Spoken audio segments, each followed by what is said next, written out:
Gipaubos sa bullet trajectory analysis sa PNP Crime Laboratory ang sakyanan sa Talisay City Police nga giingong naigo sa pagpamusil sa managsuong sila si JR ug I. Mato ni Police Lieutenant Colonel Ipriam Paguyod, hepe sa Talisay City Police Station, nga may request usab sila sa crime lab nga ipaubos sa ballistic examination ang tulo ka mga armas nga gikan sa managsuong sila si JR ug I. Napatay ang duha ka managsuon nga giingong nakikpinusilay sa kapulisan sa Talisay niadtong Lunes sa kadlawon.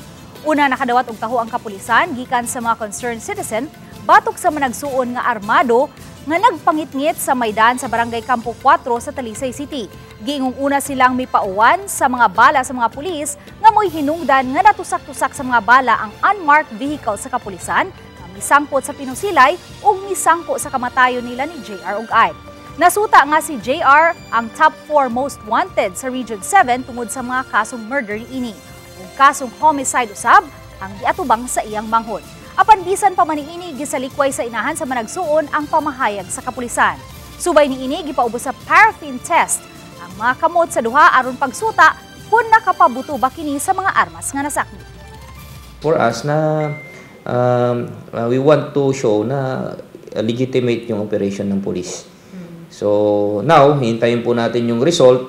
Any legal remedies sa part ng family ng suspect, very open naman sila. Marami namang legal remedies.